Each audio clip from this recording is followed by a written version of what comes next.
Buenas noches. Nuevamente acá nos encontramos para dar la sesión final de nuestra clase del Diplomado en Derecho Administrativo y Gestión Pública. La sesión final correspondiente a la parte del procedimiento administrativo, ¿no? Como es costumbre, les agradeceré que por favor me puedan indicar si el audio y video es correcto antes de poder dar inicio a la sesión del día de hoy. Yo haré una verificación por mi cuenta. Como saben, se va a escuchar una voz en el fondo que va a ser justamente la prueba que haré en la cual se reproducirá lo que estoy hablando. No quiere decir que ello es un error, ¿no? Por favor, me confirman. Nuevamente acá no sé. Bueno, he podido advertir, al menos por mi cuenta, que el audio y video es correcto. Quisiera que por favor, aunque sea alguno de ustedes, me comenten que con relación a su audio y su video es correcto. Mientras que regreso a la diapositiva que nos quedamos la sesión anterior, puesto que esta parte corresponde o esta última sesión corresponde a la continuación de la diapositiva de hoy, ¿no? Ahí hemos culminado los principios de la potestad administrativa sancionadora y ya nos correspondía pues ingresar a las competencias para ejercer la potestad sancionadora, ¿no? En tanto que damos la oportunidad que tal vez algunos de nuestros compañeros puedan ir ingresando, les agradeceré que, porque veo que son pocos, que puedan de alguna manera, como les he indicado, confirmarme respecto del audio, ¿no? Acabo de también verificar que ya les subieron la nota de su parcial. En su mayoría han aprobado y en su mayoría también de los que han aprobado bastante altos. Sin embargo, he visto unas 4 o 5 máximo, notas bastante bajas, ¿no? Eh, Dicho sea esto, trataré de aprovechar los últimos 10 minutos para decirles, más sintético que la última vez, los temas que van a venir en el examen final, sobre todo preocupándonos en estas personas, ya que no me gustaría que tal vez se queden sin la posibilidad de aprobar este diplomado, que es donde ustedes debieran haber adquirido los conocimientos con la inversión que han realizado. Dicho sea esto, trataremos de avanzar lo más rápido posible lo que nos compete el día de hoy para poder hacer un pequeño, más que repaso, tics para de temas correspondientes al examen final.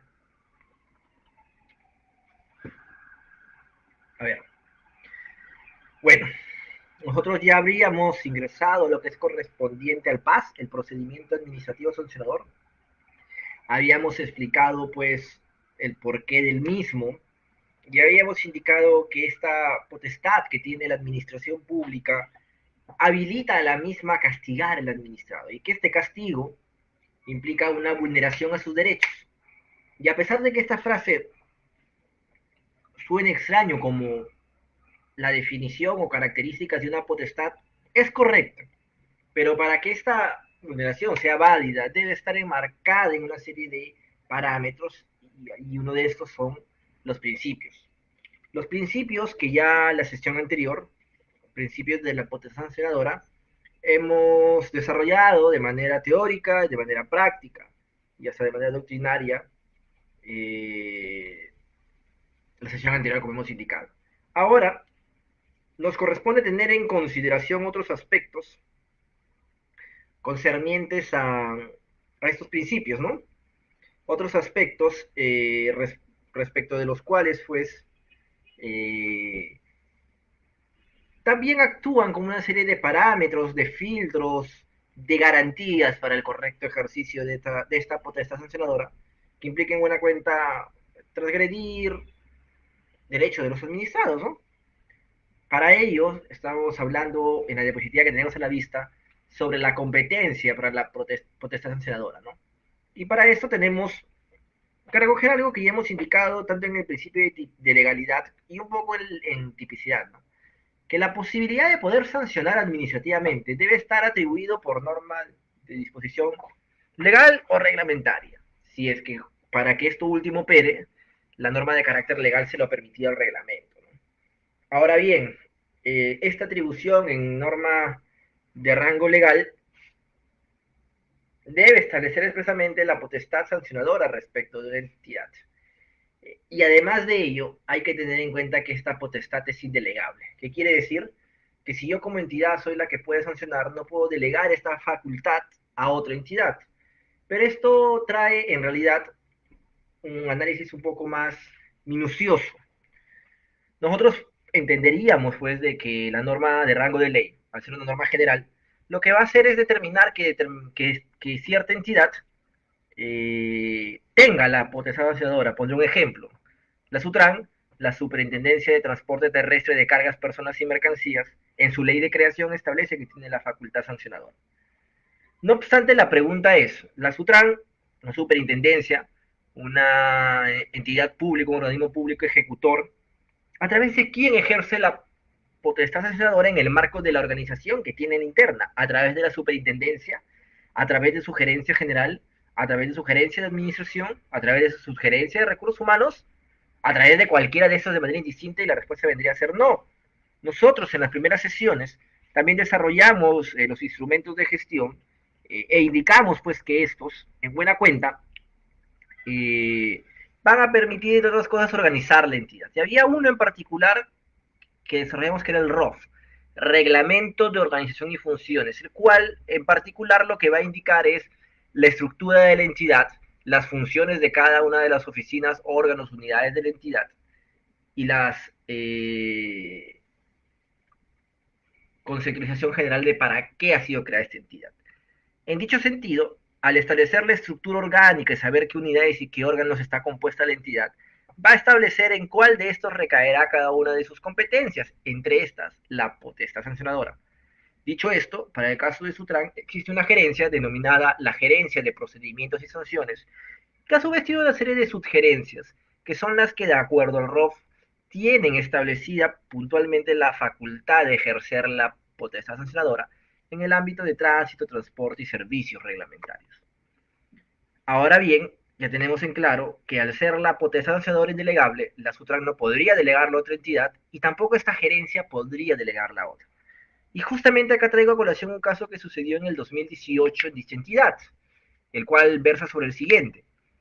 Al haberse implementado la obligatoriedad de la doble fase en el marco de los PAS, con la modificación que se dio en noviembre del 2016 con el decreto legislativo 1272, se vio en la necesidad de adecuar su procedimiento, ya que su procedimiento no contaba con esa doble fase debido a que fue establecido, fue creado, fue implementado cuando la misma no era obligatoria.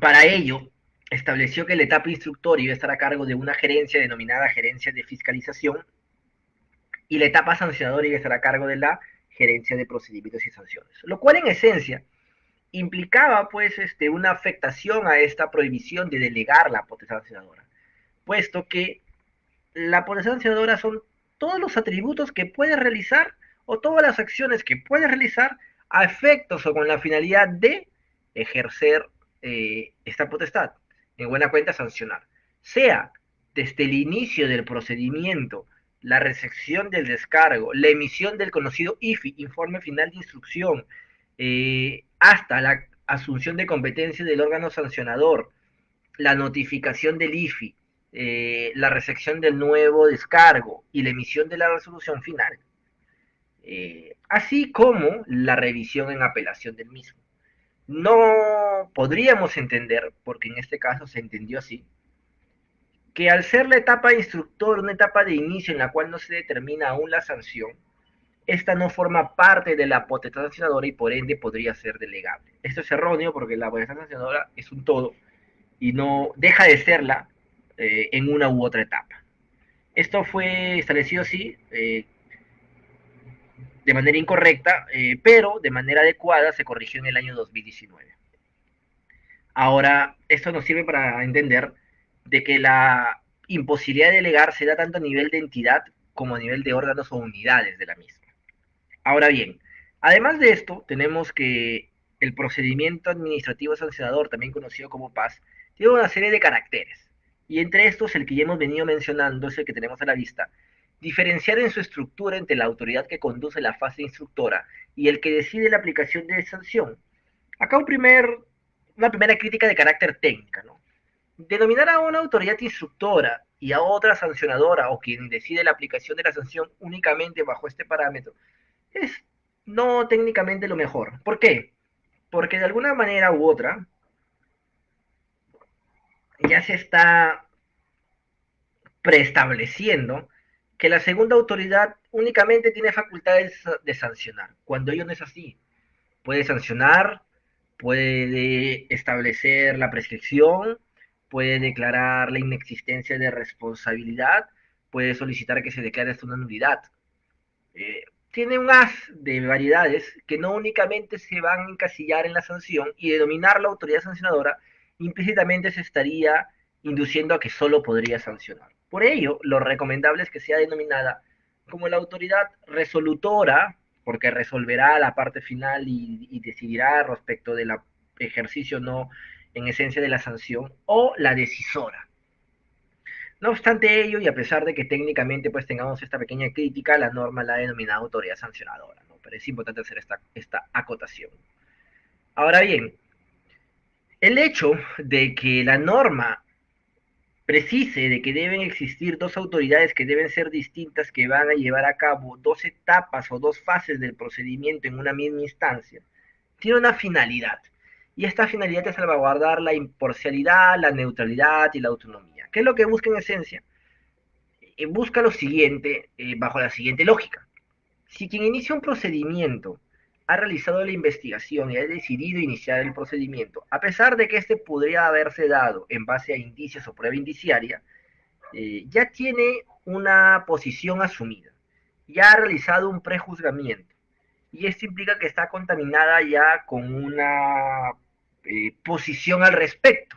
En esencia, básicamente considera que el administrado es culpable. Por ende, eh, depender únicamente de esta autoridad para culminar el procedimiento afectaría las garantías antes indicadas, por lo que en aras de tener una autoridad que decidirá o resolverá que es lo más adecuado y no necesariamente sancionará en la fase final de la primera instancia del procedimiento, distinta a la que instruye o inicia, permite dotar de cierta neutralidad, autonomía e imparcialidad, ¿no? Entonces justamente busca garantizar esto. No obstante, y acá es un poco algo interesante a tener en cuenta, estas reglas, como les he dicho, garantizan o salvaguardan garantías mínimas. Y hemos indicado qué garantías mínimas salvaguarda la doble fase, la imparcialidad, neutralidad y autonomía. Dicho esto, cabe hacerse la siguiente interrogante. Si yo tengo un procedimiento con unas reglas distintas a la existencia de la doble fase, pero que garantizo la neutralidad, imparcialidad y autonomía de la autoridad a decidir, ¿es necesario implementar la doble fase? Y la respuesta es no, no es necesario. Ya lo dijo el Ministerio de Justicia y justamente en el caso de Indecopi de procedimiento sumarísimo. ¿Qué precisó acá? Precisó lo siguiente. El Indecopi consultó que si era necesario modificar su ROF a efectos de que se cumpla con la doble fase. El Ministerio de Justicia le respondió que no era necesario, que simplemente esto lo podría implementar sin necesidad de modificar el ROF, pero tampoco nada le impedía modificar el ROF para dicho fin. Pero el Ministerio de Justicia también analizó algo, y analizó que para el caso de Indecopi, justamente para los procedimientos sumarísimos, estos tienen una naturaleza de trilaterales sancionadores. Quiere decir que alguien hace una reclamación o denuncia ante el Indecopi evalúa que cumpla los requisitos de forma, la admite y corre traslado a quien han denunciado o quien es el reclamado. Este hará su descargo e Indecopi de manera neutral, imparcial, autónoma, como un tercero ajeno a esta discusión, resuelve. Bajo este escenario, el Ministerio de Justicia le dijo, ojo, si bien es cierto tú puedes implementarlo y para ello no necesitas modificar tu doble fase, tienes que tener en cuenta que en el procedimiento que tú me estás consultando ya tienes salvaguardadas esas garantías. Y al tenerlas salvaguardadas, no necesitas implementar la doble fase. Porque justamente al tener la característica de trilateral y a su vez sancionador, quien resuelve va a ser un tercero ajeno a la controversia y por lo tanto no se va a ver de alguna manera pues contaminado con un prejuzgamiento, ¿no? Dicho esto, también es importante tocar algo. Mucho se discutió sobre la fiscalización. La fiscalización que para efectos prácticos la tomaremos en cuenta por el tema de transporte, ¿no? La fiscalización en el sentido, cuando vemos que detienen un vehículo en alguna calle y le solicitan ciertos papeles y les pueden imponer una acta con una multa, ¿no? Y muchos se preguntaban si esta fiscalización constituía un procedimiento y si el acta que se levantaba o el documento, la papeleta, constituía un acto administrativo. Antes de la emisión del decreto legislativo 1272, antes de noviembre del 2016, esto tenía partido la doctrina, ¿no? Y la normativa no era clara. No obstante, con la emisión del decreto legislativo 1272 y la modificación de la ley 2744, se estableció que la fiscalización no es un procedimiento, sino es una actividad. Una actividad que es un conjunto de pasos llevados a cabo para constatar algo. Y si este algo es una infracción o una posible irregularidad, se deja constancia en el documento que se levante que va a servir como un medio probatorio para un posible inicio del procedimiento. Dejando claro que la fiscalización no es un procedimiento, es una actividad, y que el acto papeleta que se levante no vendría a ser un acto administrativo, sino un medio probatorio. Salvo que tengamos una norma particular que así lo establezca, por ejemplo, para el tema de transporte tienen un reglamento unificado que sí establece que el acta de infracción es constitutiva como el acto de inicio, ¿no? Pero eso vendría a ser una excepción a la regla. La regla general es que no es así. Otra característica del procedimiento administrativo sancionador es considerar que los hechos probados por resoluciones judiciales firmes vinculan a las entidades en sus procedimientos sancionadores. Acá hay que tener en cuenta algo. Lo que vincula es el hecho probado, no el resultado. Por más de que este hecho haya llegado a la conclusión, por ejemplo, que en un proceso penal hubo un documento falso, no quiere decir de que necesariamente se va a sancionar al administrado. Y pongo un ejemplo. Acá lo estoy mencionando, el consorcio y los documentos falsos. En el marco de las connotaciones estatales existe una figura que es el consorcio. ¿Qué es lo que sucede en las connotaciones estatales? Las connotaciones estatales tienen una finalidad, hacer que el Estado contrate el mejor bien, servicio, consultoría, obra u otro al mejor precio y con las mejores condiciones. No el más barato, sino el mejor precio y las mejores condiciones. O sea, si no es el más barato, pero me está ofreciendo más cómodo, algo de muy buena calidad y es un precio intermedio, es el mejor precio con las mejores condiciones. Para ello, pues tiene que tener una amplia gama de oferta para que su demanda pues tenga variedades de oferta y pueda evaluar justamente el mejor bien, servicio, consultoría u obra en las mejores condiciones, ¿no? Para esto se implementa la figura del consorcio, la cual te indica que dos personas naturales y o jurídicas se pueden consorciar, se pueden juntar para efectos de una contratación formando una única contabilidad y cumpliendo con el perfil que establece. ¿Qué sucede? A veces se establecen perfiles que técnicamente son muy altos, por ejemplo, algunos se piden años de experiencia y tipos profesionales, entonces una empresa dice yo tengo los años, pero no tengo los profesionales, y otra empresa dice yo tengo los profesionales, pero no los años. Pero si nos juntamos, sí cumplimos. Entonces se pueden juntar a través del consorcio y con eso permiten tener una posibilidad más en el mercado, una oferta que también podría satisfacer su demanda y que podría ofrecer mejores condiciones a mejores precios que las demás. En ese escenario, si por ejemplo encontramos un consorcio que uno pone los años de experiencia y otro pone el personal, eh, habría que cambiar la siguiente pregunta. ¿Qué sucedería si en un marco de una fiscalización posterior, cuando este consorcio se adjudica el bien, servicio, consultoría u obra correspondiente, se advierte que el personal habría presentado, o el personal que se presentó en la oferta, habría consignado su experiencia laboral con documentación falsa? Y esto es determinado en un proceso judicial. El hecho está establecido, documentación falsa respecto del personal que se ofreció. Pero la pregunta es, ¿quién debería hacerse responsable? ¿La parte que se hizo cargo de la experiencia en el rubro o la parte que se hizo cargo del personal y la experiencia del personal? La lógica es esta, la lógica nos permitiría concluir que es este último, ¿verdad? Pero para ello justamente el consorcio te permite establecer quiénes van a asumir responsabilidades respecto de lo que presentan y justamente ese sería un caso que te podría permitir establecer responsabilidad respecto de uno de estos y no de ambos, ¿no? Sin que esto, o mejor dicho, que en base a que un hecho se acredita en un proceso judicial.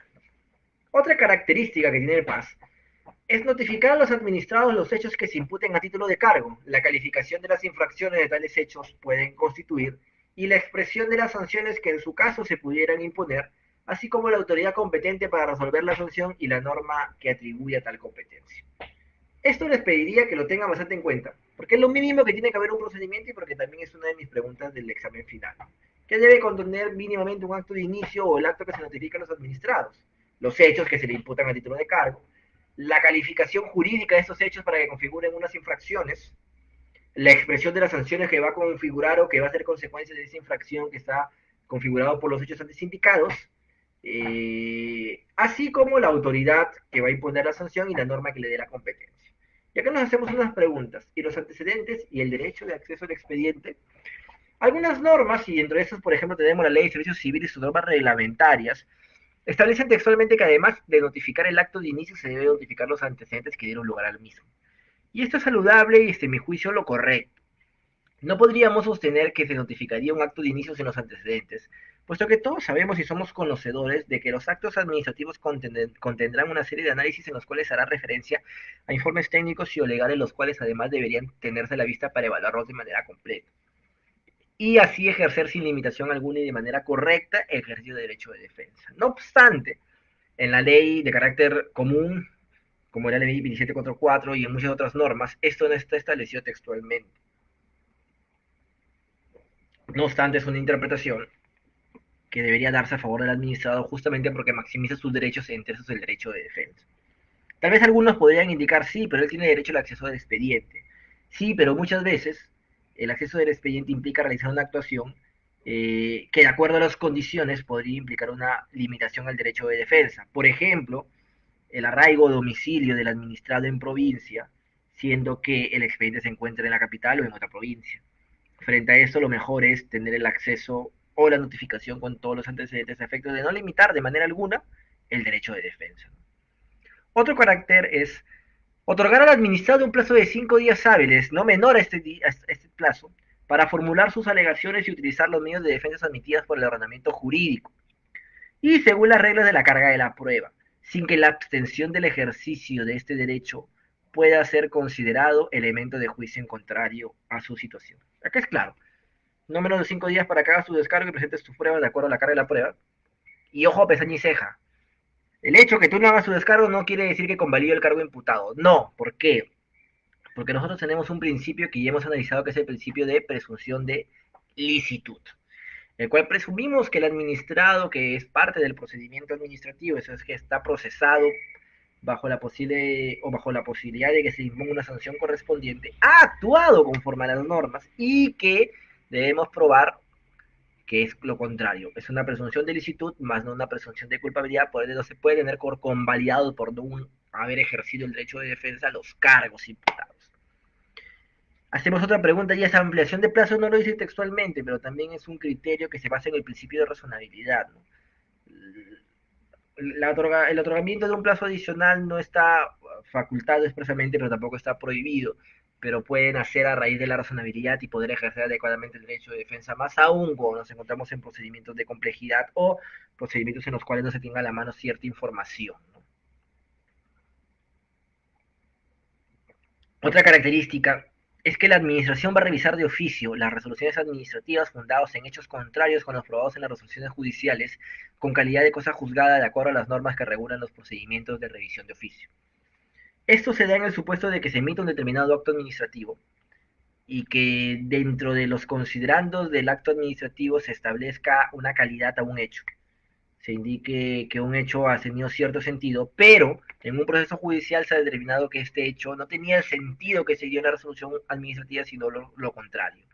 Entonces esto permite hacer la revisión con las normas que regulan los procedimientos de revisión de oficio. Cuando hemos visto la revisión de oficio hemos encontrado la rectificación de error material, la nulidad y la reconvención. Yo considero que en este caso estaríamos frente a una nulidad, ¿no? Otra característica es que el procedimiento sancionador siempre se inicia de oficio, bien por iniciativa propia o como consecuencia de orden del superior, petición motivada de otros órganos o entidades por denuncia. Acá también, ojo, pestaña y ceja, porque esa suele ser otra de mis preguntas, y ya lo he dicho en otras clases. El procedimiento se inicia de oficio, quiere decir que es una actuación de la entidad. No importa que me lo pidió mi superior, no importa que me lo pidió otra entidad, no importa que fue una denuncia, no importa que viene el presidente o un extraterrestre y me dijo que lo haga. Yo inicio, si es que considero competente hacerlo o correspondiente hacerlo. Pero el inicio del procedimiento en sí no queda o no se configura o se materializa únicamente con la emisión del acto administrativo, sino que basta algo más, falta algo más, y es la notificación. ¿Por qué? Primero voy a dar la razón lógica y luego la razón legal. La razón lógica es que al emitir el acto administrativo y no notificarlo, no exteriorizarlo, únicamente queda en la esfera interna de la entidad y sería imposible que el administrado tome conocimiento y sepa que hay un procedimiento iniciado, por este no podría hablarse formalmente de inicio de un procedimiento. Y la segunda es porque justamente la notificación genera la eficacia del acto. Y si el acto dice, oye, inicio procedimiento, ese inicio va a tener eficacia, o sea, va a suceder cuando lo notifique. Por ende, si les preguntan cómo inicia un procedimiento, con la notificación del acto que dispone su inicio, ¿no? Es importante tener en cuenta que el denunciante por regla general no es parte en el marco de los procedimientos administrativos sancionadores bilaterales. No obstante, los procedimientos trilaterales y sancionadores, que son denominados conexos o interdependientes, como los que vemos en su salud y Indecopi, sí tiene legitimidad y podría, por ejemplo, algo que no pueda hacer en los PAS, el denunciante impugnar la resolución que determina la inexistencia de responsabilidad. Otras situaciones a tener en cuenta con relación a los PAS, que con anterioridad a la iniciación formal del procedimiento se podrán realizar actuaciones previas de investigación, averiguación e inspección con el objeto de determinar con carácter preliminar si concurren las circunstancias que justifican su iniciación. Antes de dar inicio al procedimiento, yo puedo hacer todas esas actuaciones ¿para qué? Tener la certeza, o al menos de manera indiciaria, razones que me permitan iniciar un procedimiento, ¿no?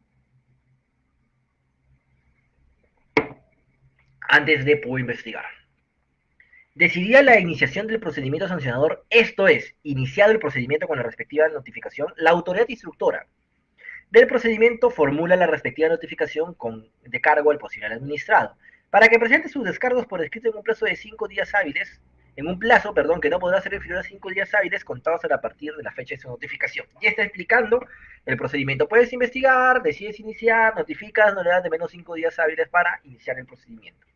Vencido el plazo y con el respectivo descargo, sin él, la autoridad que instruye el procedimiento realizará de oficio, acá, ojo que se ceja, realizará de oficio todas las actuaciones necesarias para el examen de los hechos, recabando datos e informaciones que sean relevantes para determinar en su caso la existencia de responsabilidad susceptible de sanción.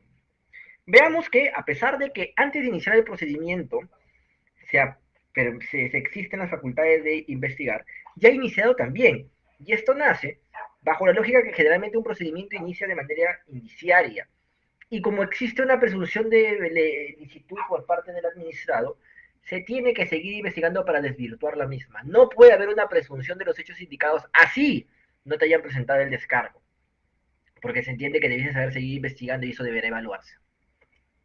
Concluida de ser el caso la recolección de pruebas, aún en etapa instructora, quiere decir que se puede seguir investigando. La autoridad instructora del procedimiento concluye determinando la existencia de una infracción y por ende la imposición de una sanción o la no existencia de una infracción. Haces un informe en el cual vas a decir si hay responsabilidad por tal y cual motivo o no hay responsabilidad por tal y cual motivo. La autoridad instructora formula un informe final de instrucción en el que se determina de manera motivada si las conductas que se consideran probadas constituyen una infracción, la norma que prevé la imposición de una sanción por dicha infracción y la sanción propuesta o la declaración de no existencia de infracción según corresponda. En buena cuenta te indica, bueno, ya iniciaste, notificaste con o sin el descargo, tú sigues investigando y emites un IFIF, informe final de instrucción, en el cual tú tendrás que indicar si es que hay sanción, si es que hay infracción, qué infracción es, en qué norma está, cuál es la posible sanción y cuáles son los elementos que te permitan concluir eso, o si no, determinar la inexistencia según corresponda, pero esto implica siempre motivarlo, ¿no? No se puede convalidar el acto de inicio con el IFI, así no exista descargo, porque como hemos dicho, actuado bajo una presunción de licitud y además porque se entendería que se han realizado actuaciones probatorias adicionales. Recibido el informe final de instrucción o el informe final, el órgano competente para decidir la aplicación de la sanción puede disponer la realización de actuaciones complementarias, siendo siempre que las considere indispensables para resolver el procedimiento. Acá otra cosa bien interesante. Así hayas terminado la fase instructora y estás en la fase mal llamada sancionadora, puedes seguir investigando. Justamente esto materializa este principio de presunción de licitud que hemos indicado. El informe final de instrucción debe ser notificado al administrado para que formule sus descargos en un plazo no menor de 5 días hábiles. ¿Qué te está diciendo? Oye, ya notificaste el informe al sancionador, el sancionador puede seguir investigando. Y a su vez va a tener que notificar para que vuelvas a efectuar descargos. La resolución que aplique la sanción o la decisión de archivar el procedimiento será notificada tanto al administrado como al órgano de la entidad que formuló la solicitud o quien realizó la infracción de ser el caso. Habiendo notificado con o sin su descargo, ya tienes que emitir una resolución. Y esa resolución va a decir, o archivo, o determino la inexistencia, perdón, o sanciono o archivo por haber determinado la inexistencia de responsabilidad. y eso se tiene que notificar tanto al administrado y, de ser el caso, a quien formuló la denuncia correspondiente, ¿no? Acá tenemos una sentencia que hemos traído del Tribunal Constitucional que fue recaída pues en el expediente número 21-2-2014, que indica lo siguiente. Respecto del procedimiento instaurado por la Municipalidad de Tumbes, a los recurrentes a fojas 8 y 9 del expediente se aprecia la mención de disposiciones que se habrían infringido para merecer sanción de destitución, invocándose únicamente los incisos A y B del decreto legislativo 276 ya aludido. Y amparándose en ello, se imputa responsabilidad a los recurrentes porque en los descargos correspondientes no aparece prueba que desvirtúe los cargos que se le imputan. Algo que indicábamos que no era correcto. No se debe presumir que los cargos son definitivos. Esta postura, indica el tribunal, no la comparte. Frente a una sanción carente de motivación, tanto respecto de los hechos como también de las disposiciones legales que habrían sido infringidas por los recurrentes, no puede trasladarse toda la carga de la prueba a quien precisamente soporta la imputación. Pues eso significaría que lo que se sanciona no es lo que está probado en el procedimiento, sino lo que el imputado en este caso no ha podido probar como descargo en defensa de su inocencia.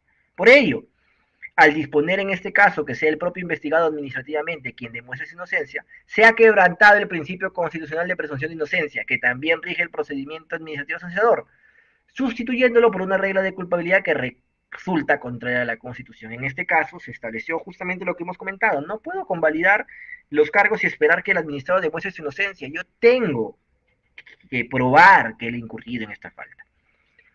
Otro pronunciamiento que guarda relación con lo que hemos venido hablando es la resolución 60-2018-Servir-TSC de la primera sala, que nos indica: sobre el particular, cabe señalar que en el informe 102 de 2017, que sustentó la resolución jefatura 36 de 2017, se precisó que en el presente caso se tiene que el señor tal fue válidamente notificado el 9 de agosto del 2017, por lo que tiene como fecha de vencimiento de plazo el 16 de agosto del 2017, en este caso para hacer el descargo, ¿no? Pese a ello, presenta su escrito de descargo 4 días posteriores a la fecha de vencimiento que será determinado de acuerdo a ley por el escrito de descargo, por lo que el escrito de descargo no se meritará por extemporáneo. ¿Qué está diciendo acá? Yo te notifiqué, tenías 5 días hábiles para hacer tu descargo, lo hiciste después de este plazo extemporáneo, no lo califico. Al respecto, indica el Tribunal de Servicio Civil, cabe precisar que la extemporaneidad de la presentación de los descargos no puede servir como justificación para el no análisis de los mismos en los casos en los cuales la entidad haya tomado conocimiento de estos, ojo, pestaña con esto, de forma previa a la culminación del procedimiento disciplinario. Sobre el particular, cabe indicar que el numeral 170.1 del artículo 170 de la ley 2744, su tubo establece: los administrados pueden en cualquier momento formular alegaciones, aportar documentos u otros elementos de juicio, los que serán analizados por la autoridad al resolver. ¿Qué te dice? Si bien es cierto, hay plazos para realizar actuaciones por parte de los administrados, y estos podrían incumplirse, siempre debe tener una interpretación que maximice su derecho de defensa. Y si el procedimiento aún no había culminado y tú estabas, por ende, en una posibilidad válida para valorarlo, tanto es así que has dicho no lo voy a valorar por extemporáneo, pensar que podías hacerlo, esto no es correcto. Máxime aún si la ley te permite presentar en cualquier momento alegaciones que deben ser analizadas por la autoridad al resolver. Dicho esto, en este cuadro podemos advertir pues las características del procedimiento, que es lo que hemos estado revisando, ¿no? Carácter preliminar: hay investigaciones que se pueden hacer de inicio del PAS de oficio, la decidir la iniciación del PAS, la notificación, lo que pueda hacer el posible administrado, la etapa de recolección de pruebas, se notifica como un IFI, se puede seguir recolectando pruebas y se determina el pronunciamiento final, ¿no? En este cuadro podemos graficar un poco cómo es el PAS y todo lo que hemos hablado. Ahora bien, iríamos a las medidas. Quisiera saber si tienen alguna consulta al respecto. Acabo de ver un comentario de nuestra compañera Ángela Ortiz. Me indica de que parece que se corta la transmisión. Por favor, los demás me podrían indicar si tienen problemas con la transmisión o tal vez probablemente solamente esto sea con la compañera Ángela. Quisiera saber para evidenciar si es que hay algún problema y podemos arreglarlo. Por favor, hágame saber si tienen también ustedes algún problema con la transmisión.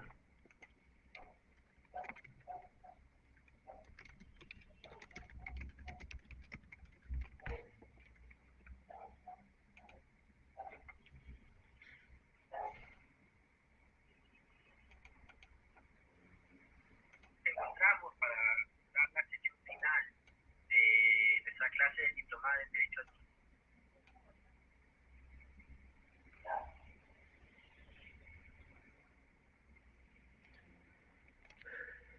Todo conforme nos indica la compañera Shirley. Todo bien nos indica nuestro compañero Jorge Lazo. En mi caso el audio está bien, nos indica Samuel.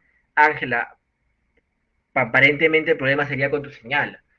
Si esto fuera así, te pediría que por favor trates de salir y volver a ingresar a efectos de advertir si es que se ha mejorado tu transmisión, ¿no? Por lo que me comentan los compañeros, sí estaría bien la transmisión. En todo caso, deberíamos descartar de otra forma el error que estás teniendo. Bueno, imagino que tampoco habría alguna duda sobre lo que hemos desarrollado sobre el PAS. Por lo tanto, y a efectos de poder terminar rápido y también hacer el repaso para el examen final que hemos indicado, continuaremos, ¿no? Toca hablar de las medidas, vamos a ver un poco rápido sobre esto, tendrá las diapositivas para ustedes, podrán entrar más en detalle. Máximo aún si sobre este aspecto no entran preguntas en el final. Las medidas básicamente las vamos a desarrollar de la siguiente manera, ¿no?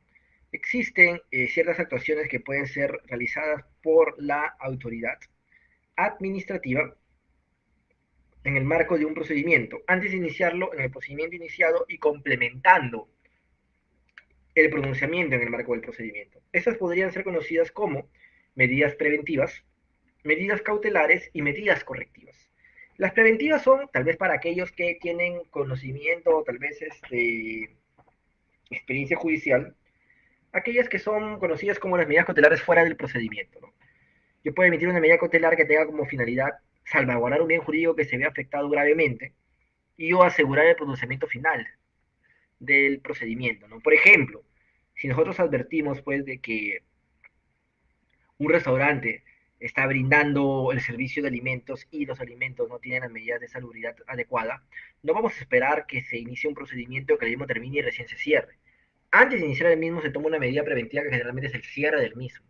Por ejemplo, en el marco de un procedimiento disciplinario te permiten que antes de iniciar el procedimiento, si es una infracción muy grave, se pueda tomar dos medidas preventivas que son o yo lo mando, en pocas palabras, a su casa al trabajador y le sigo pagando, lo exonero de asistir al trabajo sin perjuicio de sus remuneraciones, o, por otro lado, lo que hago es, lo pongo a disposición de recursos humanos. En alguna ocasión, cuando fui secretario técnico, me tocó elegir unas medidas cautelares porque un grupo de choferes de la oficina de logística habían falsificado la firma de su jefe para cobrar los vales de movilidad y decenas de los días que se habían quedado, ¿no? Ahora bien, justamente este hecho obligó pues a que se tome una medida cautelar urgente porque estaba suscitando estos hechos bastantes que afectaban bastante, ¿no? Entonces, acá podemos ver las medidas preventivas, las medidas cautelares propiamente son las que están en el marco de un procedimiento, obedecen a razones similares y pueden obedecer a circunstancias similares. Podríamos dar, por ejemplo, aquellos casos en los cuales eh, algún administrador ha hecho una construcción o está realizando una construcción sin la autorización debida, y justamente a efectos de evitar que se haga una construcción que podría afectar zonas aledañas, se paraliza esta ejecución o se derrumba lo ejecutado. Finalmente, las correctivas, que son aquellas que buscan complementar a la sanción y buscan pues reponer las cosas o repararlas o de alguna manera pues corregir lo que ha sucedido, ¿no? Ahora bien, hay medidas que corrigen y hay medidas que complementan. En primer lugar, cualquier medida para que pueda ser emitida tiene que estar establecida en norma de rango de ley. Y para las medidas correctivas, el mejor ejemplo que podemos traer a colación es las establecidas en el Código de Defensa y Protección al Consumidor, que nos indica que, por ejemplo, en su artículo 114, sin perjuicio de la sanción administrativa que corresponde al proveedor por una infracción al presente código, el INDECOPI puede dictar en calidad de mandatos correctivos reparadores y complementarios. Los correctivos reparadores pueden dictarse a pedido de parte de oficio siempre y cuando sean expresamente informadas sobre la posibilidad en la notificación del cargo al proveedor por la autoridad encargada del procedimiento, y las correctivas complementarias pueden dictarse de oficio o a pedido de parte. Las correctivas reparadoras, nos indica el Código 115, tiene el objeto de resarcir las consecuencias patrimoniales directas e inmediatas ocasionadas al consumidor por la infracción administrativa a su estado anterior.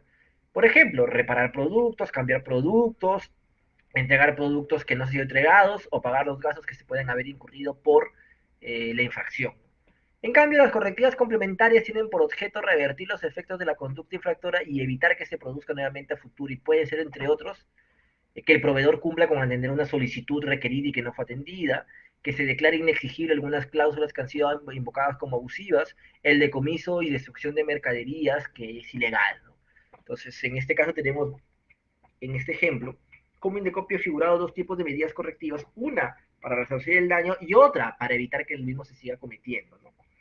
Correctivas y complementarias. Entonces, estas medidas van a de alguna manera corregir y van a ir de la mano con las sanciones, pero las tres que hemos dicho tienen ciertas características en común. Uno, tienen que estar no solamente establecidas que se puedan dictar, sino establecidas cuáles son. Dos, tienen que obedecer a la razonabilidad y proporcionalidad de los fines que se busca cometer. Y tres, son excepcionales. Tanto es así que la norma indica que si pueden causar un perjuicio difícil o de imposible reparación a los administrados o impliquen una violación a sus derechos, no deben dictarse. No deben dictarse. Con esto, en esencia, tendríamos un resumen de lo que vendría a ser las medidas y pasaríamos a evaluar otras figuras como son los eximentes, salvo que deseen hacer alguna consulta hasta ahora de lo que hemos desarrollado. De ser así, aprovecho para tomar un poco de agua y tal vez en un minuto, si es que tienen alguna duda, me la hacen saber.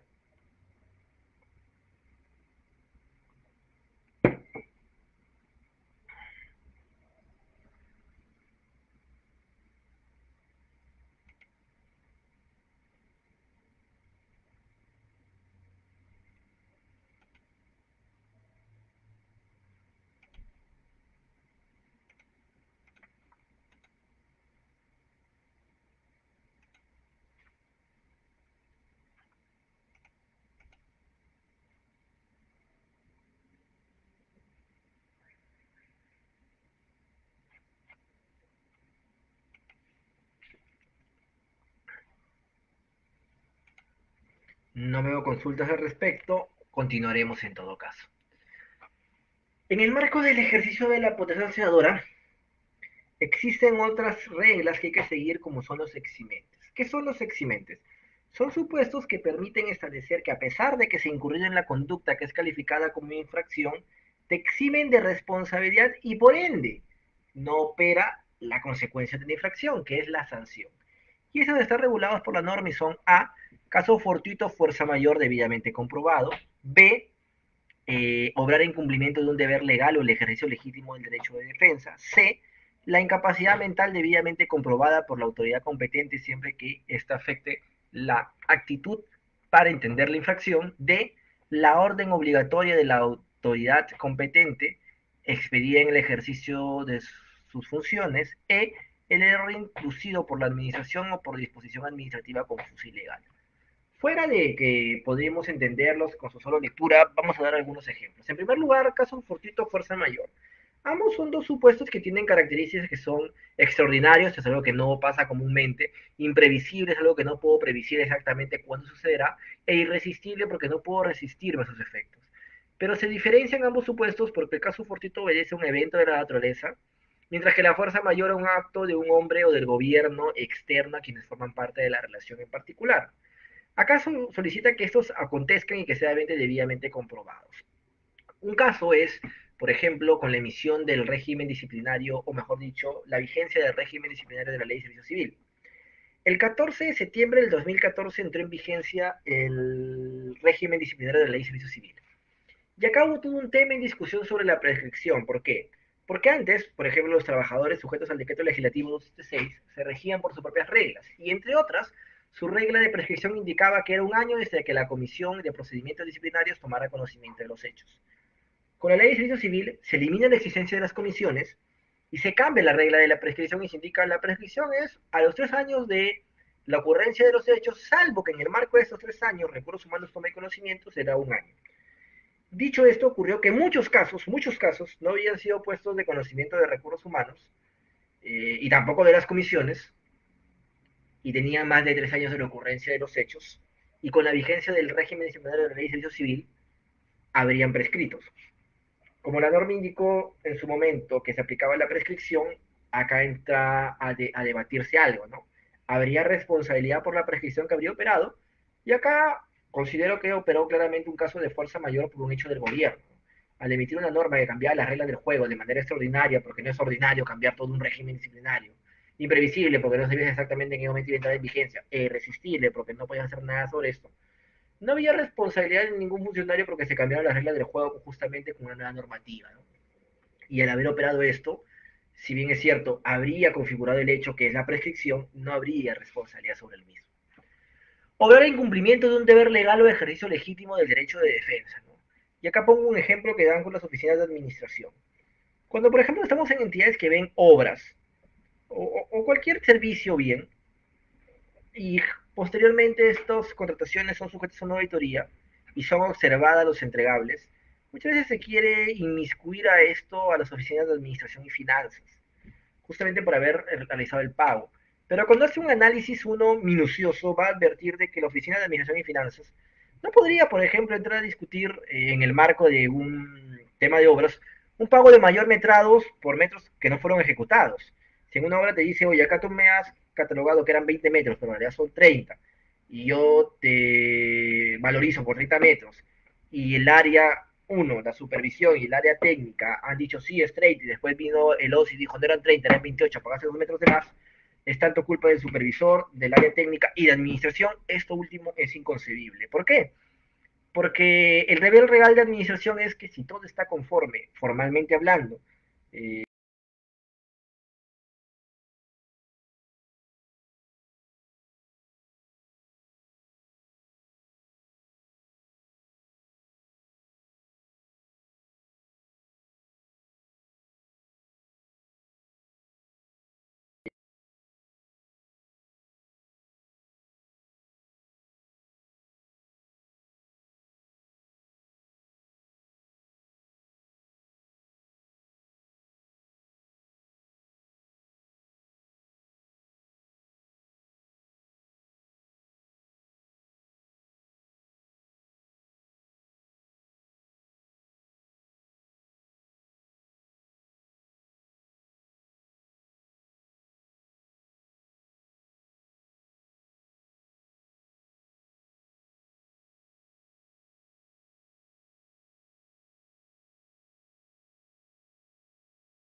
para un pago debe proceder. O sea, tratar de inmiscuir a cada administración sería, en buena cuenta, exigirle a administración que haya estado en el momento del proceso constructivo y de la verificación de estos mayores metrados cuando únicamente tiene la documentación que permite advertir ello y no está dentro del marco de su función legal es constituirse en buena cuenta la hora para verificar pues los metrados. Además, así lo estuviese, no cuenta con la especialidad para ello. Por lo tanto, a pesar de que se haya ejecutado un pago, este se ha hecho en ejercicio legítimo de un deber legal y en el marco de lo que éste acontece, por lo tanto no debería haber responsabilidad para el área de administración. Otro es la incapacidad mental debidamente comprobada por la autoridad competente siempre que afecte la actitud para entender la infracción. No he tenido la oportunidad de tener un caso así, pero siempre doy este caso como ejemplo. Ustedes recordarán que cuando estábamos en la primera ola de la pandemia, salió un joven en Magdalena sin su mascarilla y los inspectores se trataron de cuestionar ello y él indicó, ponme la multa, mi papá me la paga, mi papi me la paga. Evidentemente estamos a un claro caso de una infracción administrativa, pero ¿qué hubiera sucedido si este joven hubiese acreditado por la autoridad competente una incapacidad mental que le impedía, pues, de alguna manera entender la infracción? Podría haber estado frente a una incapacidad y tal vez no hubiese sido algo raro, justamente por la reacción que tuvo, ¿no? Pero bueno, posteriormente este joven internalizó el hecho, pidió la disculpa del caso y obviamente determinó de que no tenía ninguna incapacidad, pero sí estuvo en un momento fuera de sí cuando sucedió o aconteció esto, ¿no? D. La orden obligatoria de las autoridades competentes en ejercicio de sus funciones, ¿no? Y por ejemplo, acá tenemos los mandatos judiciales. Vamos a tomar ejemplos de las unidades de recursos humanos. Cuando un mandato judicial viene de un tema laboral y ordena la reposición de un trabajador, genera muchos problemas. ¿Por qué?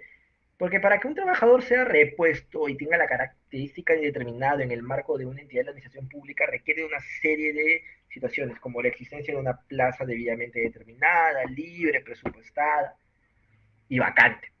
Si tú no tienes ello, incorporar a un trabajador implicaría la vulneración pues, a todas las normas presupuestales y de los instrumentos de gestión. Por ende, ordenarte una reposición inmediata es algo imposible. Para que esto se materialice tienes que gestionar todo el cambio de instrumentos de gestión. Por ende, eh, es normal que las entidades suelan hacer de conocimiento de los órganos jurisdiccionales que están en trámite para poder realizar los cambios correspondientes y van informando constantemente a efectos de que se pueda cumplir el mandato. Sin embargo, también suelen suceder o acontecer casos en los cuales las autoridades judiciales reiteran este bajo mandatos de realizar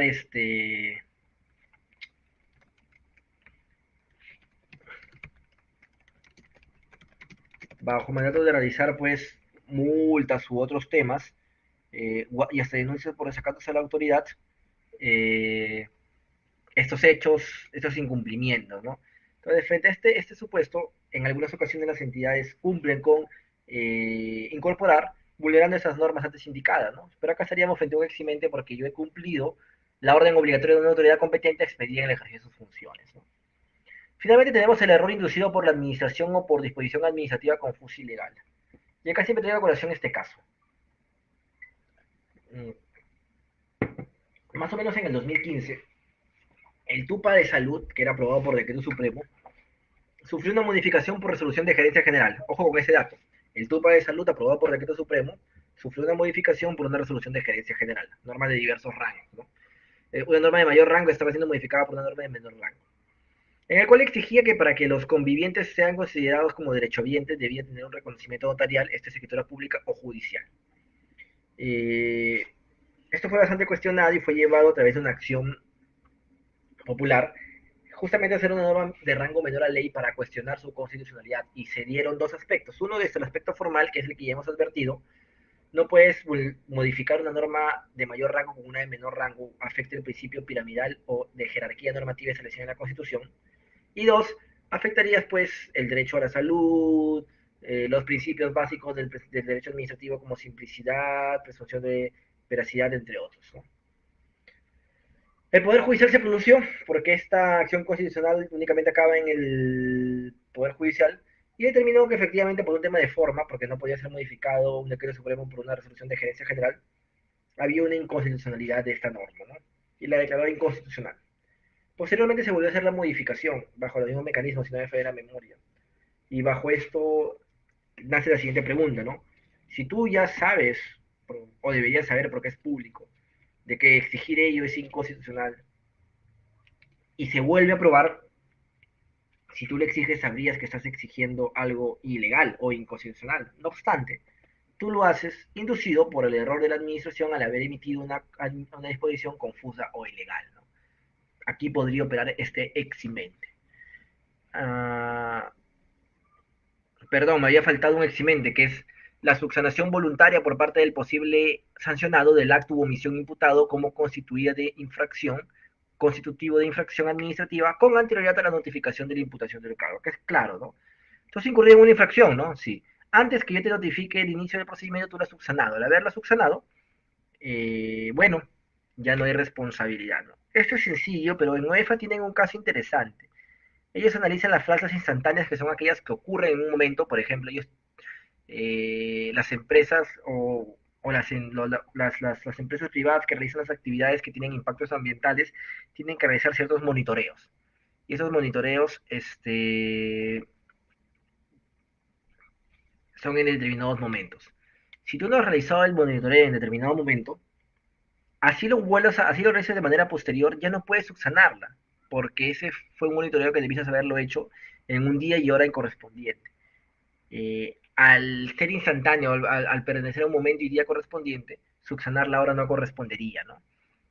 Y a criterio de la UEFA, acá no opera este eximente. Mientras que, por ejemplo, podemos ver que su salud, cuando, por ejemplo, evidencia o advierte la existencia de insumos médicos que, por ejemplo, han vencido, toma por subsanada la infracción de mantener o tener en el poder medicamentos vencidos, la eliminación de los mismos. Acá un tema interesante a tener en cuenta es que siempre es importante tener cómo acreditar esto, porque muchas veces en su salud se alega ello, pero no se prueba. Entonces, si no se prueba, al menos con un acta, unas fotos, un video o algo, obviamente no va a operar este eximente, ¿no? Acá tenemos la resolución 463-2018-UEFA, que nos indica lo que hemos indicado, ¿no? El criterio del tribunal. Así las cosas, tal como indicó ese tribunal en reiterados pronunciamientos, la conducta relacionada a realizar monitoreos tiene naturaleza instantánea, dado que dicha acción refleja las características singulares en un momento determinado, en el que se recaba data que no podría ser sustituida con futuros monitoreos, perdón, por lo que las acciones posteriores de los administrados destinadas a realizar los mismos no demostrarán la corrección de la conducta infractora. Bajo este criterio, no opera a opinión de OEFA en las faltas instantáneas como la que hemos dado mención, el eximente antes indicado. De la mano con los eximentes tenemos otra figura que son los atenuantes. Y los atenuantes tienen una característica interesante y muy particular, puesto que, o muy similar a los eximentes, puesto que no elimina la responsabilidad y consecuencia de la misma, sino que la baja, la atenúa, la vuelve menor, ¿no?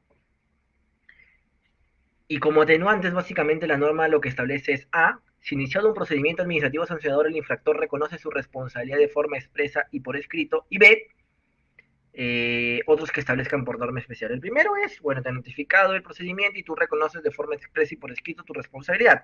Pero acá hay un segundo criterio que dice, en los casos en que la sanción aplicable sea multa, esa se reduce hasta un monto no menor a la mitad de su importe. Esto me parece importante tener en cuenta porque algunos consideran que al tener este párrafo, esto implica que este atenuante únicamente opera para las infracciones que son multas, pero acá no me está diciendo que este atenuante es únicamente para los casos de multa, dice en los casos. Quiere decir que para los otros casos debe operar otros criterios que serán basados en la motivación, sustentación y razonabilidad. Dice, en los casos en que la sanción aplicable sea multa, esa se reduce hasta un monto no menor de la mitad. Finalmente indica otros que establezca por norma especial, ¿no?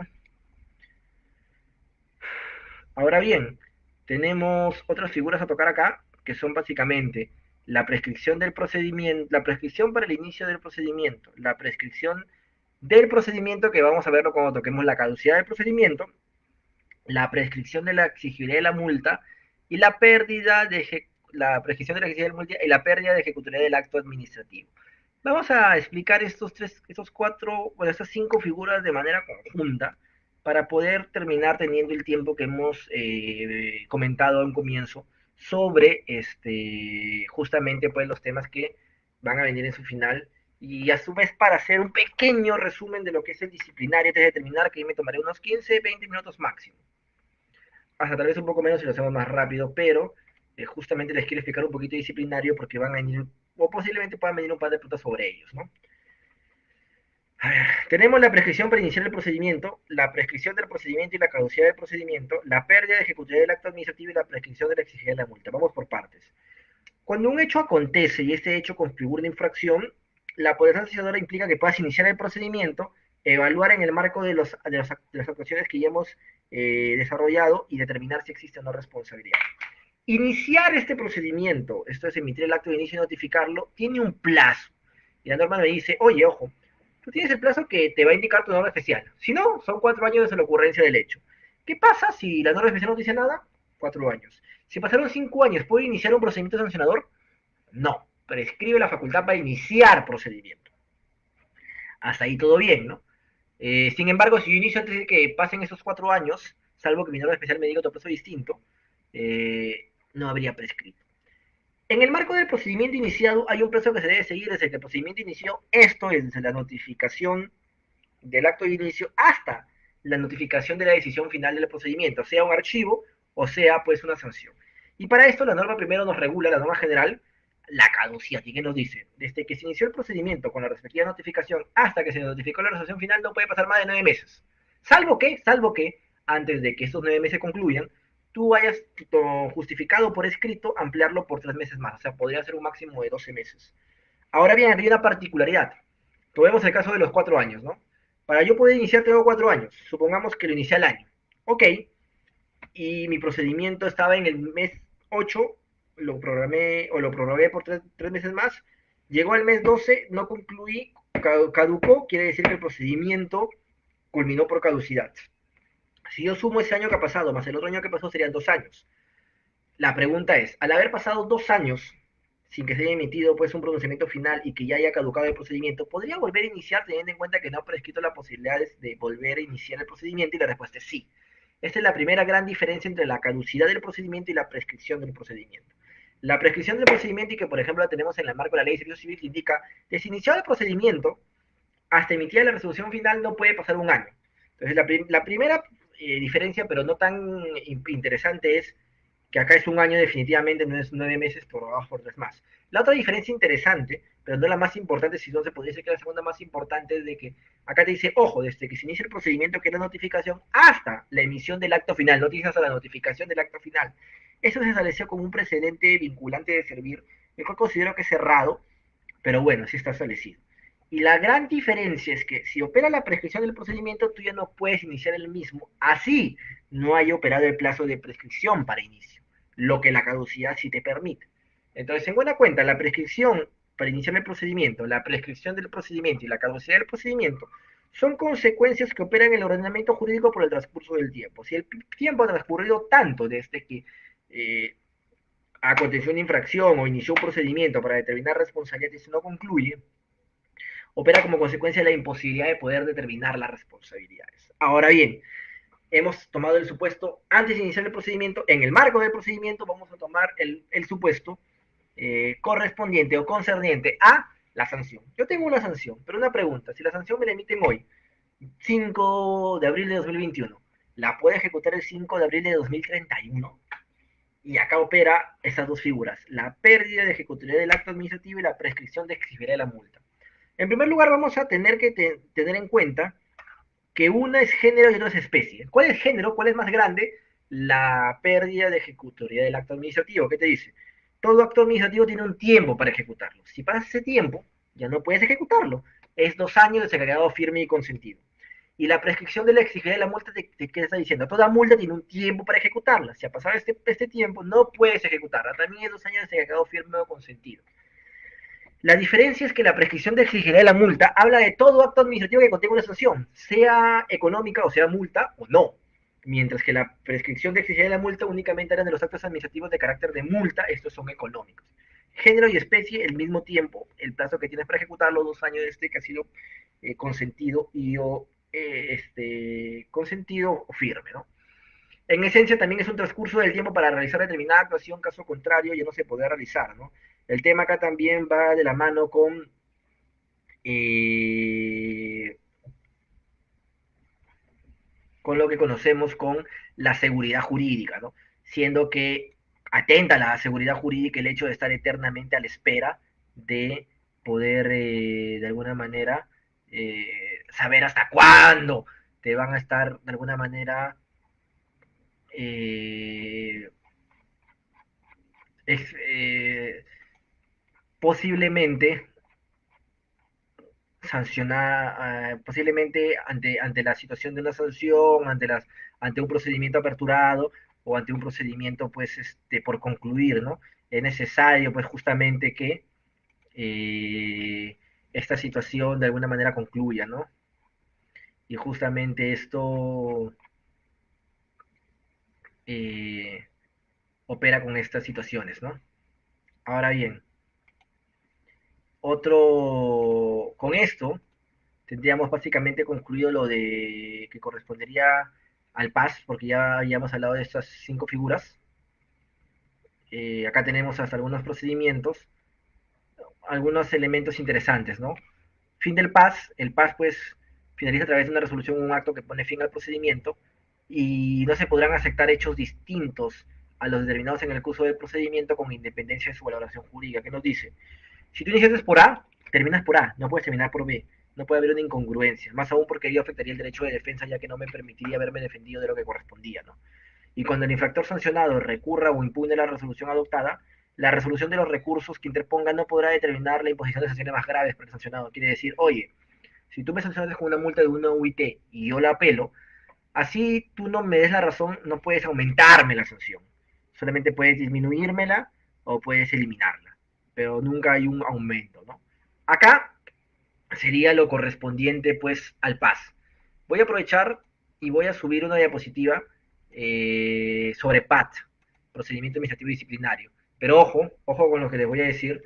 La diapositiva sobre PAT no la vamos a desarrollar a profundidad, uno por el tiempo, pero se las voy a dejar para efectos que ustedes la puedan revisar a mayor detenimiento, porque pueden haber un par de preguntas sobre esto. Yo les voy a desarrollar respecto del PAT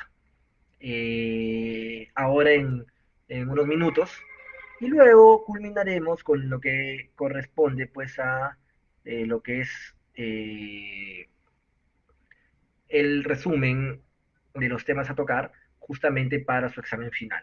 Denme un minuto entre lo que busco las diapositivas del PAD, por favor.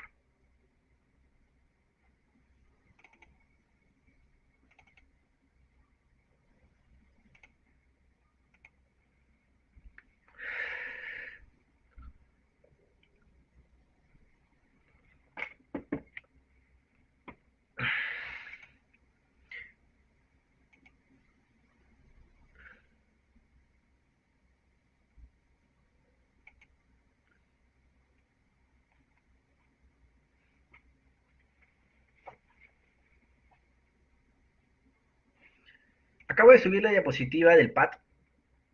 No la voy a compartir porque, como les dije, vamos a hablar de esto de manera puntual, solamente para que tengan pues ideas generales que les sirva para el examen, ¿no? Tratemos de hacerlo rápido. El PAT es un procedimiento administrativo disciplinario que hoy por hoy está regulado de manera general por la Ley de Servicio Civil y su reglamento, ¿no? Hay un régimen disciplinario y un procedimiento sancionador que se aplica a todas las entidades, pero no a todos los regímenes de todas las entidades, sino 276, 728 CAS y Ley de Servicio Civil. Digo todas las entidades porque en todas las entidades va a haber CAS, o en todas las entidades van a haber 276 o 728 de cargos administrativos, así sean, por ejemplo, las Fuerzas Armadas, porque también hay personal administrativo que tiene este régimen. Ahora bien, dicho esto, es importante tener en cuenta de que el PAT lo que busca es determinar la responsabilidad de los servidores, funcionarios, ex servidores o ex funcionarios en el ejercicio de sus funciones. Y para ello tiene una estructura casi idéntica al PAS. Primero tiene un primer actor, que es la Secretaría Técnica de los órganos instructores del procedimiento administrativo disciplinario, o conocido como PAT, o estoy PAT. Este actor es un apoyo y es quien recibe las denuncias, reportes o informes de control, precalifica los hechos, investiga y, ojo pestaña y ceja, recomienda, ojo pestaña y ceja, porque no es autoridad, recomienda el inicio o no de un procedimiento. Para recomendar el inicio lo dirige a quien correspondería ser el órgano instructor, quien puede apartarse de la decisión o mantenerse, y de decidir iniciar, sigue todo el trámite del PAS. Notifica no menor de 5 días hábiles, puede pedir una prórroga con o sin el descargo, emite lo que se llama un informe de instrucción, igual que un IFI, en el cual tendrá que determinar la existencia de responsabilidad o inexistencia de la misma, que será notificado al órgano sancionador. Este notifica el IFI al administrado, pero acá un tema interesante. Acá no es para que emita un descargo, acá es para que pida un informe oral. Solicitado el informe oral, con o sin el mismo, tendrá que resolver la autoridad sancionadora. En apelación entra el Tribunal del Servicio Civil o, en su defecto, la Oficina de Recursos Humanos. Es importante tener en cuenta que las autoridades que se ven en el marco del PAT es la Oficina de Recursos Humanos, el Tribunal del Servicio Civil, la máxima autoridad administrativa y el jefe inmediato. Ojo que se inicia con esto, la Secretaría Técnica de los órganos instructores no es una autoridad instructora.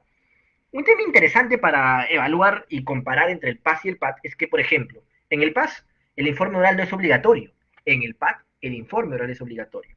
En el PAS no existe una secretaría técnica que te facilite, por regla general, porque Indecopi sí tiene, pero no existe una secretaría técnica que te facilite el trabajo previo al inicio del procedimiento. En el PAT sí, y es un apoyo a las autoridades en todo el procedimiento. La secretaría técnica no es autoridad, no decide en el marco del procedimiento, pero solo tiene una decisión, que es declarar el no lugar al inicio de un procedimiento excepcionalmente. Esto, procedimentalmente hablando, como reglas generales del PAT, perdón. Pueden ustedes, como les indique, profundizar con las diapositivas compartidas. Eh, Caso contrario, bueno, y para que podamos iniciar en todo caso con las preguntas del examen final. Veo que Jorge Lazo nos hizo un comentario, nos dijo que corre desde producido el hecho. Por favor, precísame a qué iba tu comentario, si es una pregunta o simplemente un aporte, porque de ser así me interesaría efectos de poder profundizar. Si en todo caso es simplemente un aporte, me a saber.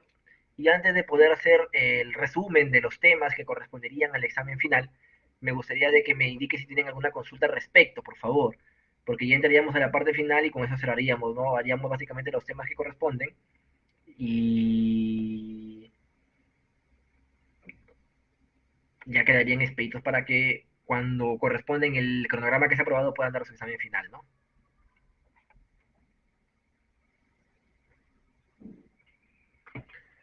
Los espero mientras que ustedes me puedan indicar si tienen alguna consulta, si no ya iniciamos con el repaso del examen final.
ya.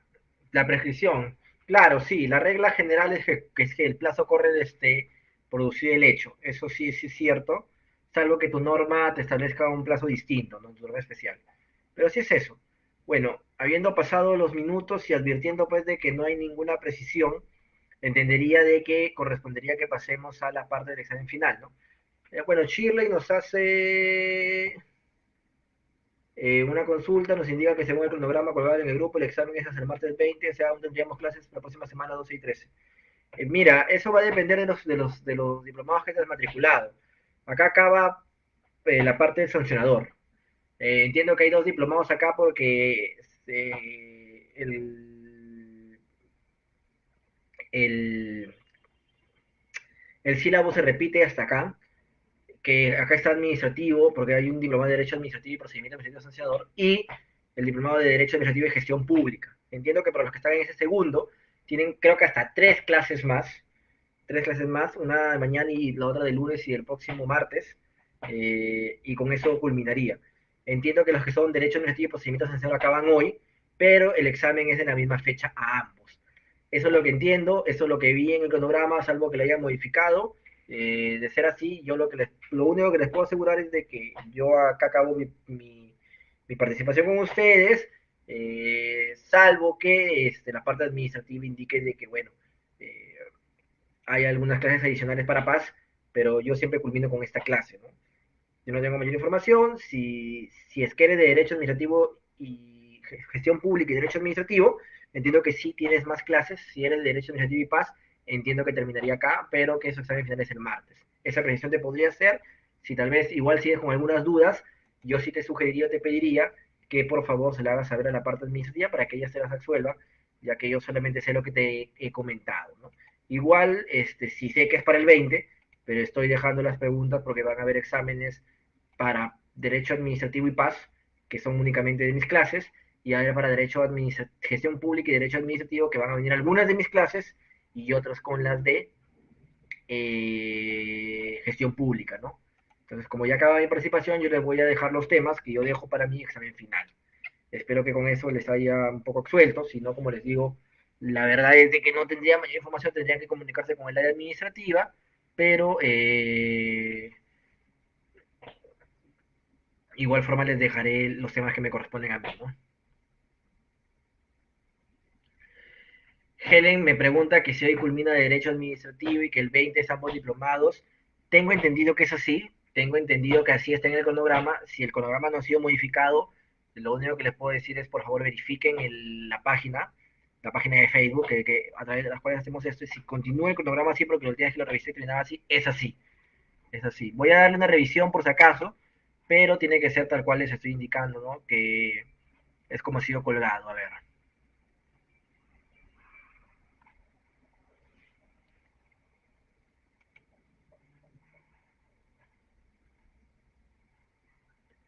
Ya, ustedes tienen una publicación del 22 de marzo a las 19:20, las 7:20, dice.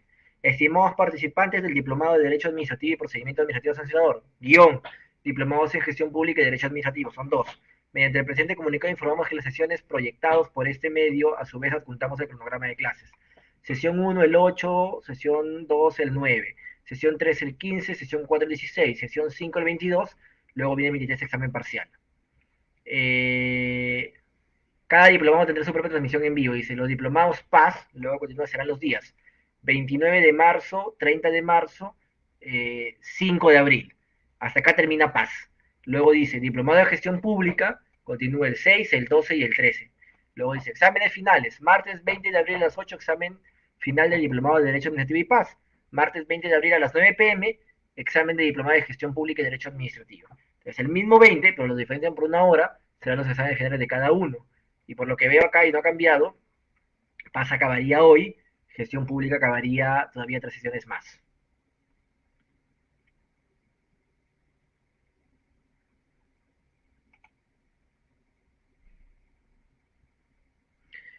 Ok, coincidimos en todo caso, ya vemos que ese es el cronograma. Si ustedes desean mayor precisión, tendrían que hablar con la parte administrativa. Lo que sé es lo mismo que está publicado, ¿no? Dicho esto, y advirtiendo de que no hay preguntas más allá sobre el tema que hemos desarrollado el día de hoy, procederemos a ver, trataremos de hacerlo rápido, si es así, tal vez podríamos hacer un poco más rápido hoy, sobre los temas generales, algo que ustedes tengan preguntas, ¿no? Eh, ¿Cómo se inicia el procedimiento administrativo? Lo dije el día de hoy. ¿Podrían darme una respuesta? Por favor, como que lo hacemos un poco más dinámico. ¿Cómo se inicia el procedimiento administrativo? Esa es una de las preguntas que tenemos en el examen final. Espero, por favor, alguna respuesta. El procedimiento administrativo sancionador, estamos hablando.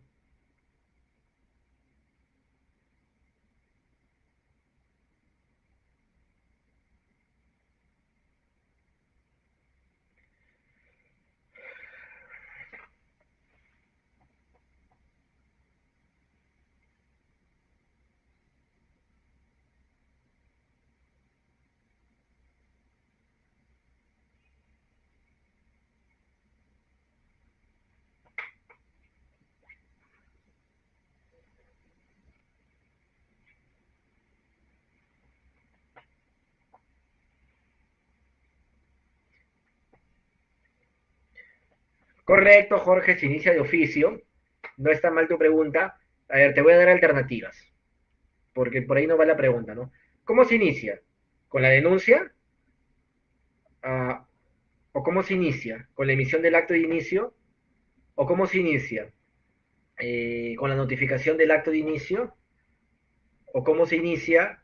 Con la toma de conocimiento del hecho. Si yo te pusiera esas alternativas, ¿cuál sería la correcta?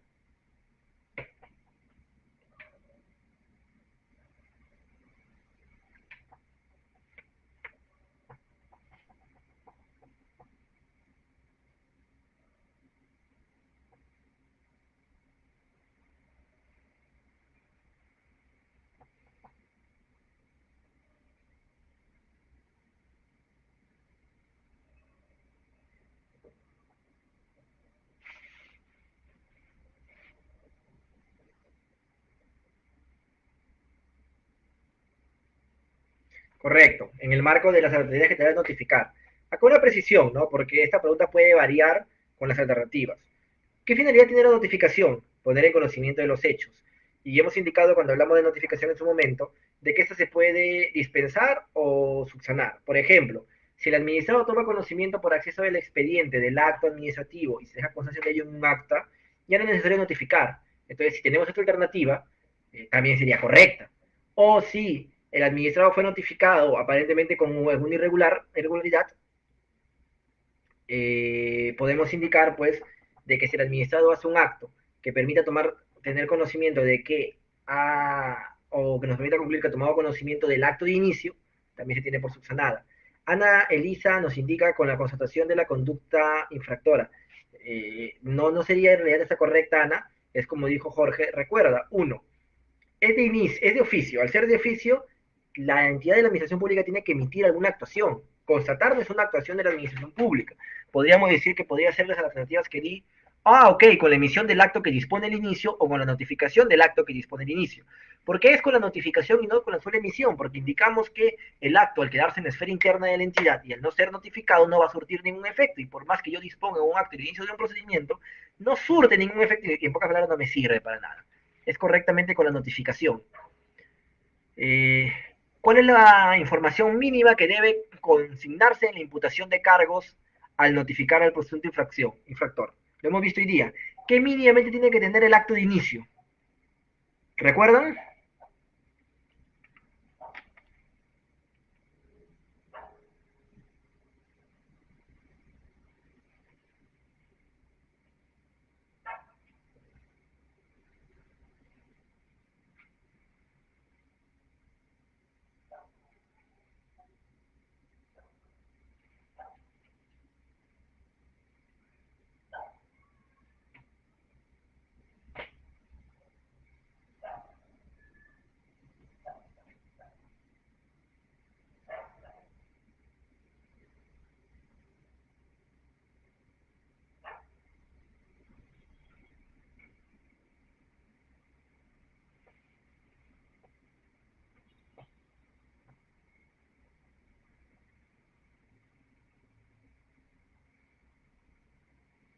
¿Alguien recuerda?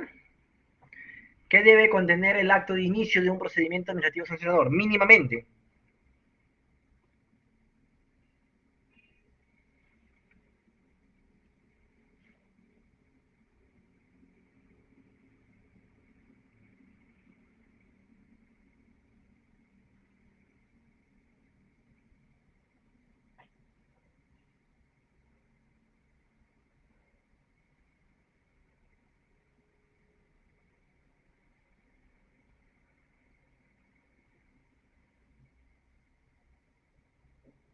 Parece que no recuerdan. ¿Qué hemos visto hoy día?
Bueno, como veo que aparentemente nadie lo recuerda, es los hechos que se imputan a título de cargo, la calificación de las infracciones que tales hechos pueden constituir, las sanciones que pueden generar, la autoridad competente para imponer esas sanciones y la norma que le atribuye a la autoridad tal competencia. Tienen que saberlo. Eh, Nosotros hablamos de las formas de manifestación de la función administrativa. ¿Cómo definiríamos cuáles son estas, en primer lugar? ¿Alguien me podría comentar? Indicamos, desarrollamos varias.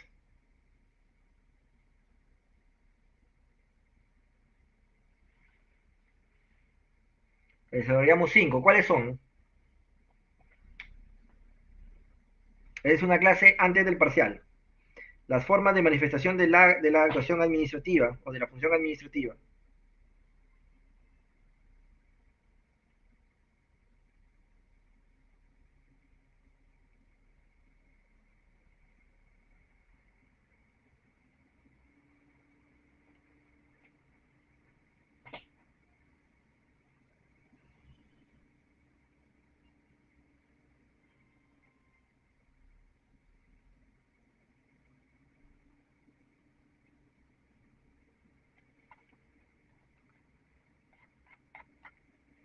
¿Ya se olvidaron de esa parte, chicos?